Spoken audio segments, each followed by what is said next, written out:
చిరంజీవి గారి కాకా teaser launch, ఏదో టైటిల్ లాంచ్. కాకా అంటే బహుశా తెలుగు పేరు కాదనుకుంటా, కాకా అంటే మామ అనుకుంటాను. ఇది నార్త్ సైడ్ ఆయన కాకా అంటారు అనుకుంటా. ఏదో ఆయన ఆంధ్ర వదిలిపెట్టేసి తమిళనాడులో నార్త్ సైడ్ అక్కడ సెటిల్ అయ్యే క్యారెక్టర్ అయితే అందుకని కాకా అని పేరు పెట్టారు. సో ఈ టైజర్ చూస్తే నాకు కొంచెం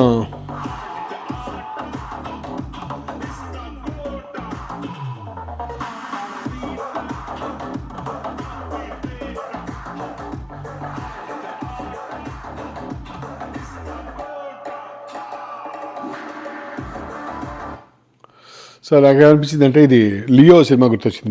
విజయ్ లియో లాగా ఆ ఇన్స్పిరేషన్ కొంచెం కనపడుతుంది. ఎనీ కేస్ ఈ మధ్య తీవ్రంగా చిరంజీవి గారు చాలామందిని తొక్కేశారు అనే ఒక ట్రాలింగ్ జరుగుతుంది. ఎందుకు ఆ ట్రాలింగ్ మొదలైందంటే కొరియన్ కనకరాజు సినిమాలో ఎన్టీ రామారావుని సత్య వచ్చేసి ఇమిటేట్ చేశాడు. అది ఆ బిట్ తాలూకా అడ్వర్టైజ్మెంట్లే క్లిప్సే ఎక్కువ పబ్లిసిటీ చేశారు. రామారావుని కావాలని కామెడీ చేస్తున్నారు అని నందమూరి ఫ్యాన్స్ ఫీల్ అయ్యి వాళ్ళు కూడా ఎంతో సక్సెస్ఫుల్గా ఒక ట్రాలింగ్ లాంచ్ చేశారు. అది చిరంజీవి తొక్కేశాడు అని. సో కొత్తగా అది బాగా పాపులర్ అయిపోయింది. అది అనుకున్న దానికంటే ఎక్కువ. సో అందుకని చెప్పేసి చిరంజీవి బర్త్డే ఫంక్షన్లో చిరంజీవి క్యాంప్ ఎవరైతే ఉంటారో బండ్లా సత్యనారాయణ, అతని పేరు బండ్లా గణేష్, బీవీఎస్ రవి, వీళ్ళు వచ్చేసి చిరంజీవిని ట్రాలింగ్ చేసేవాళ్ళు కుక్కలతో సమానం అది ఇది అని చెప్పి అరిచి కేకలు పెట్టి వాళ్ళ స్వామి భక్తి చూపించుకున్నారు. కానీ చిరంజీవి నిజంగా ఎవరినైనా తొక్కేశాడా అనేది ఒక రేషనల్గా చెప్పగలగలేదు.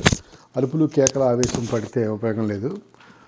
చిరంజీవి అసలు మళ్ళా కొత్తగా ఆన్సర్ చెప్పాల్సిన అవసరం లేదు. కానీ 3 పేర్లు చెప్తారు చిరంజీవి తొక్కేశాడు అంటే. ఒకటి సుమన్ గారు స్వయంగా చెప్పండి బాబు నన్ను చిరంజీవి తొక్కలేదని.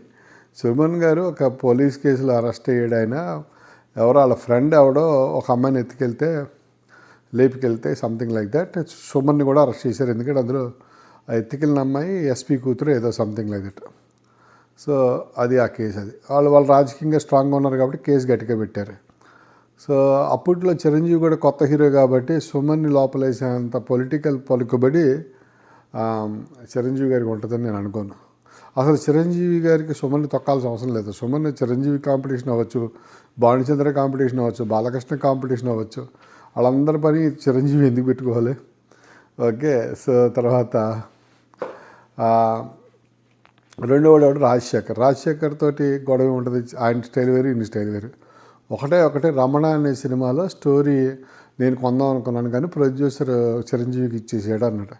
అది ప్రొడ్యూసర్ కాలండి. ప్రొడ్యూసర్కి డబ్బులు ఎక్కడ వస్తాయి, ఎక్కడ ప్రాఫిట్ ఉంటుంది, అటు వెళ్ళిపోతాడు. సో అది రెండోది. మూడోది ఉదయ్ కిరణ్ వచ్చేసేసి చిరంజీవి గారి అమ్మాయితోటి 2003 ఏప్రిల్లో ఎంగేజ్మెంట్ జరిగింది. 2003 జూలైలో బ్రేకప్ అయిపోయింది. ఈ ఎంగేజ్మెంట్ జరగగానే నాగబాబును అల్లు అరవింద్ కొంచెం ఓవర్ యాక్షన్ చేసి వెంటనే ఉదయ్ కిరణ్ డేట్లు మేము చూస్తామని చెప్పేసి వేళ్ళు ఎక్కువ చేశారు. దానివల్ల కొంచెం అపఖ్యాతి వచ్చింది. ఎందుకంటే మురళీమోహన్ గారు వచ్చేసేసి అతడు సినిమా ఉదయ్ కిరణ్తో తీద్దాం అనుకుంటే డేట్లు అల్లు అరవింద్ చూస్తున్నాడు.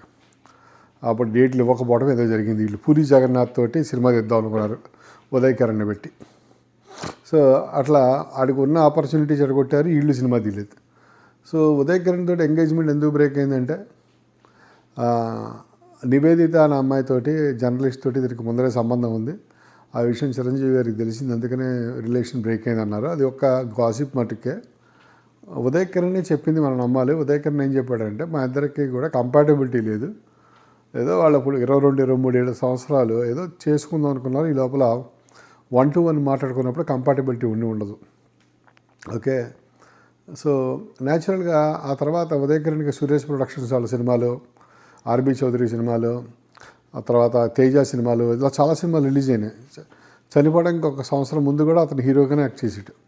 హీరోగా ఆఫర్స్ వస్తున్నవాడు హిట్ కోసం వెయిట్ చేయాలి, రకరకాలుగా ట్రై చేయాలి తప్ప ఆత్మహత్య చేసుకున్నాడంటే అతనికి ఫండమెంటల్గా సైకలాజికల్ ప్రాబ్లం ఉంది. చనిపోయిన గురించి మనం తప్పు మాడకూడదు. కానీ వాళ్ళ ఫ్యామిలీలో కూడా వాళ్ళ అన్నయ్య ఇంతకుముందు ఆత్మహత్య చేసుకున్నాడంట.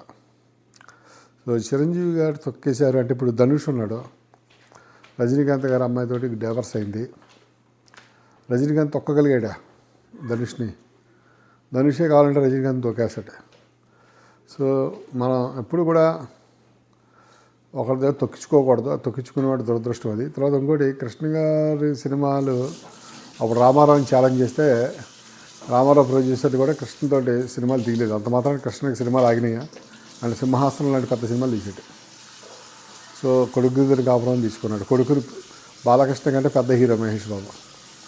ఇప్పుడు ఎన్టీ రామారావుకి బాలకృష్ణ కొడుకు సినిమాలో రావట్లేదు, జయకృష్ణ హీరోగా ఇచ్చాడు. కృష్ణ గారు మనవాడు కూడా మహేష్ బాబు కంటే పెద్ద హీరో అవుతాడు. అది పరిస్థితి బాగుంది. ఇప్పుడు